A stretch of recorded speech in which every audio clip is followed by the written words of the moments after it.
Alright, so in this video, this is coming up. But anyway, so I'm going to be doing this, I believe it's 30 gauge. It's like just one coil on top. It only has 0.9 kilo ohms of resistance. I mean, it's still quite a bit, but not considering to all the other coils. So this 30 gauge coil has almost 1 kilo ohm of resistance, and then I want to show you how it runs and how much there is a difference between all of these 41 gauge coils in series versus just one with only 1 kilo ohm resistance. So now I'll take this off, if I can get it off. Come on.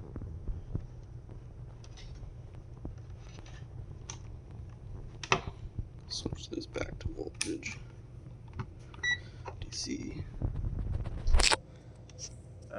Let's just put this down for a second. Bear with me. Eventually I might get something that I can record better videos with. Eventually.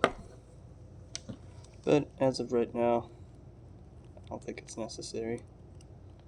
Alright, so the voltage is at 20, 24, that's what's in here. But I'm going to be charging it, and it will only run basically just by, using the power from the capacitors. So I'm going to charge this up a little bit. It needs about 60 volts before it starts firing. So you can see how it took off, but it drained it like instantly. So now I'll be powering it. You can see how the motor started to spin pretty decently. You know what? I'm going to put this on here so I don't have to sit and hold it. Just made a little clip so I can keep the switch pressed. Alright, so the voltage of the larger supercapacitor bank is powering the small cap, which is charging and running the motor.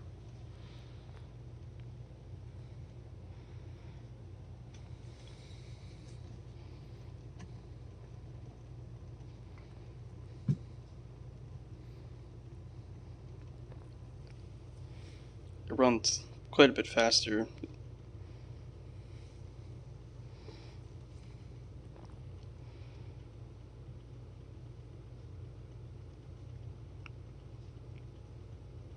But it solely relies on the high voltage boost converter. It barely can run on its own with just a capacitor. Unlike these coils, it runs on this capacitor like it's a battery. But now this coil, there's not enough resistance in the coil for it to act like these coils, because there's only 1 kilo ohm resistance versus all of these are almost half a mega ohm. We're up to 113. Although it does spin a lot faster.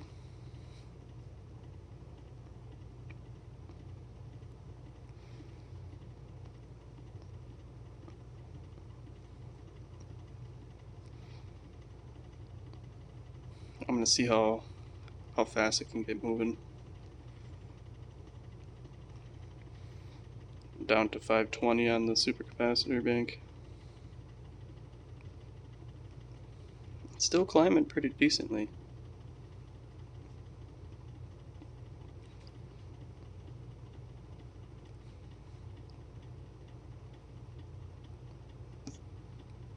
I think we're getting close to reaching the... Well, maybe not. All of a sudden just randomly jumped it. Interesting.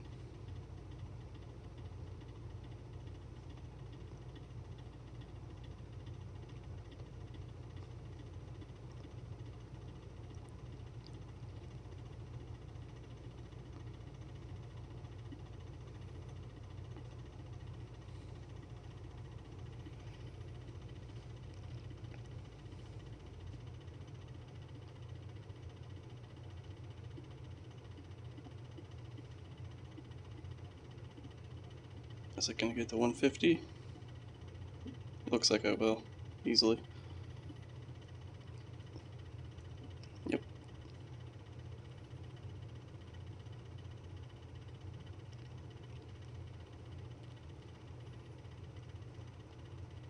Oh, this might be the peak. Alright, yeah, that might be the peak for this. Alright, so now we'll take this off. And now it's just running on the capacitor, and see how fast it's draining? It's clearly not running on this capacitor. It was only running on the boost converter. So unlike these coils, where it ran on this with ease, this coil can't do the same. And as if I put drag on it,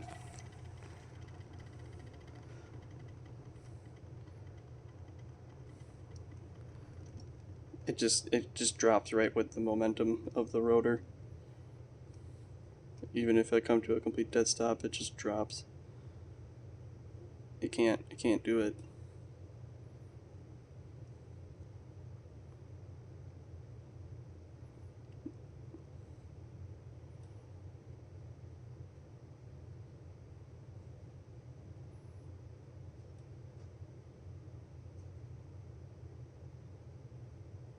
It is pulling it in a little bit though. There is a little power, but it's not much.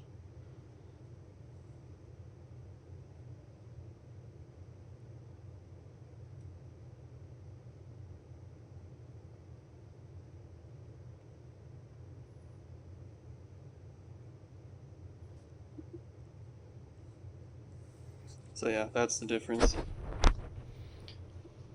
So now if I just hook this back up to where I had that on the other coils, ignore this coil, take that off.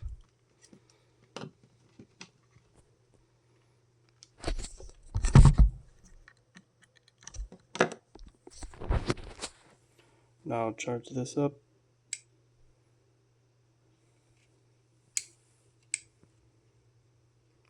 It doesn't take long to charge this capacitor bank. It's a very small microfarad. It's 450 volt by 220 microfarad, so it charges pretty quickly. Capacitor bank just fell below 5.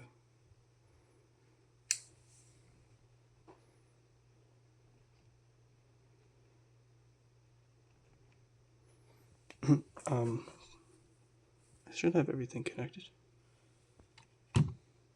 Doesn't seem like it's working though. Oh, yeah, because I gotta put this on D. Alright. Alright, now we're running.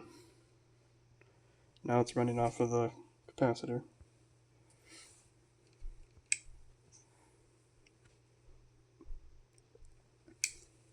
I don't want to leave this on for too long so I don't forget, but I don't feel like holding it. Come on. This thing's getting in the way.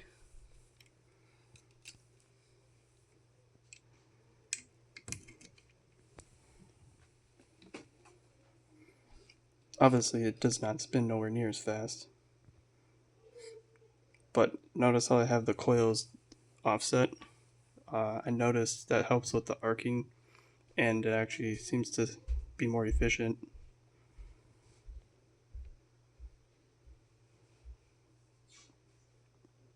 I can run it to about 900 volts with no issues.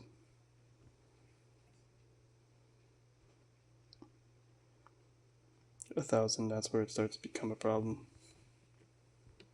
But that's pretty good for what I have for now.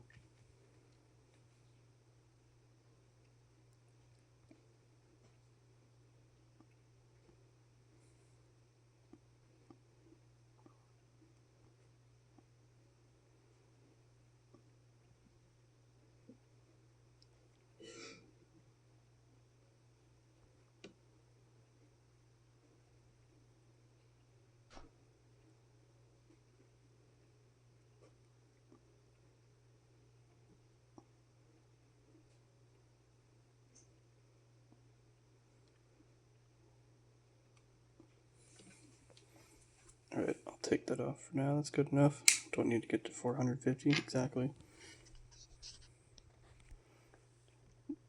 And to prove that there's a lot of torque yet,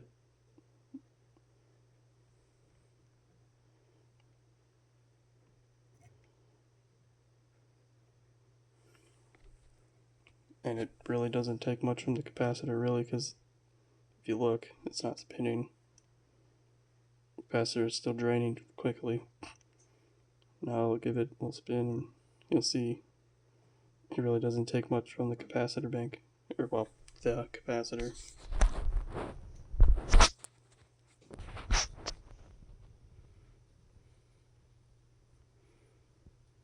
And before, I kind of realized my magnet was not like fully levitating.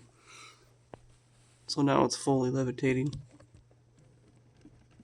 as you can see. So we're fully suspended on a magnetic field. So now it basically just has just the friction of the little bit on the two bearings, the ceramic bearings. So very little. And there's a lot of weight to these magnets, so there's a lot of inertia.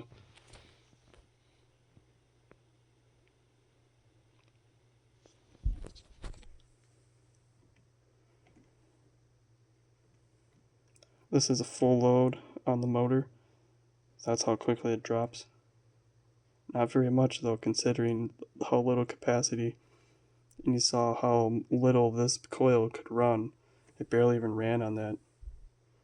It relied on the input of the boost converter from the supercapacitors.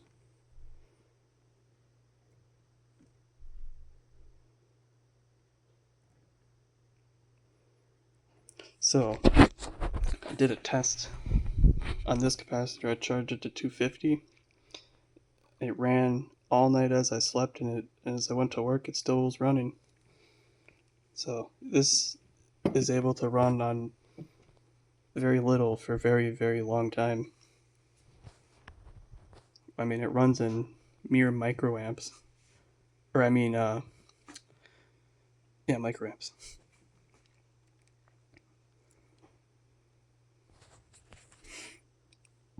Alright, well, this video is starting to get long. I'll cut it off. See you later.